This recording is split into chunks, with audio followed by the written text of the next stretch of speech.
সময়ের ঊর্ধ্বে আল্লাহ রাব্বুল আলামিন, সময়ের চেয়ে অনেক ঊর্ধ্বে। বরং সময় তো আল্লাহই সৃষ্টি করেছে, আর আমরা সবাই সময়ের মধ্যে পড়ে আছি। আমাদের এখানে দিন রাত যেমন আল্লাহ রাব্বুল আলামিনের কাছে এমন নয়, মোটেই এমন নয়। বরং কিয়ামতের দিনটাই হবে আল্লাহ পাকের হিসেবে আমাদের দিনের চেয়ে 50,000 বছরের সমান। তাহলে এই সময়ের যে একটা আমরা গোলক ধাঁধায় পড়ে আছি, এক একটা গ্রহের সময় এক এক রকম, এক একটা গ্যালাক্সিতে সময় এক এক রকম।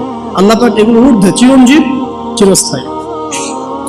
আপনারা যারা সায়েন্সে পড়েছেন, আপনারা ওই যে আইনস্টাইনের সূত্র পড়েছেন না, যে সময়ের আলোর বেগে যদি কোনো বাহন ছুটে মহাকাশে, তাহলে পৃথিবীতে দেখা গেল একজনের বয়স 25, ও মহাকাশে 25 বছর ঘুরে আসলো, এসে দেখেছে, আবার পৃথিবীতে এসে দেখলো তার ওই ভাই যার বয়স 25 ছিল তার বয়স এখন 50, কিন্তু ওই বেচারার বয়স কিন্তু 25ই থেকে গেছে।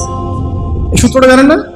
তো সময় কিন্তু সব জায়গায় একরকম নয়, এখানে অনেক ব্যাপার আছে। আল্লাহ রাব্বুল আলামিন চিরঞ্জীব এবং চিরস্থায়ী। আল্লাহু লা ইলাহা ইল্লা হুয়াল হাইয়ুল কাইয়ুম লা তাখুযুহু সিনাতুন ওয়ালা নাওম। আল্লাহ পাক বলেন তাকে তন্দ্রাও স্পর্শ করে না, নিদ্রাও স্পর্শ করতে পারে। তন্দ্রা কি? এই যে আমাদের ঝিমুনি আসে, এটা তন্দ্রা। আর নিদ্রা কি? আমরা যেটা ঘুমিয়ে যাই, এটা নিদ্রা। তো নিদ্রাকে বলা হচ্ছে মৃত্যুর ভাই।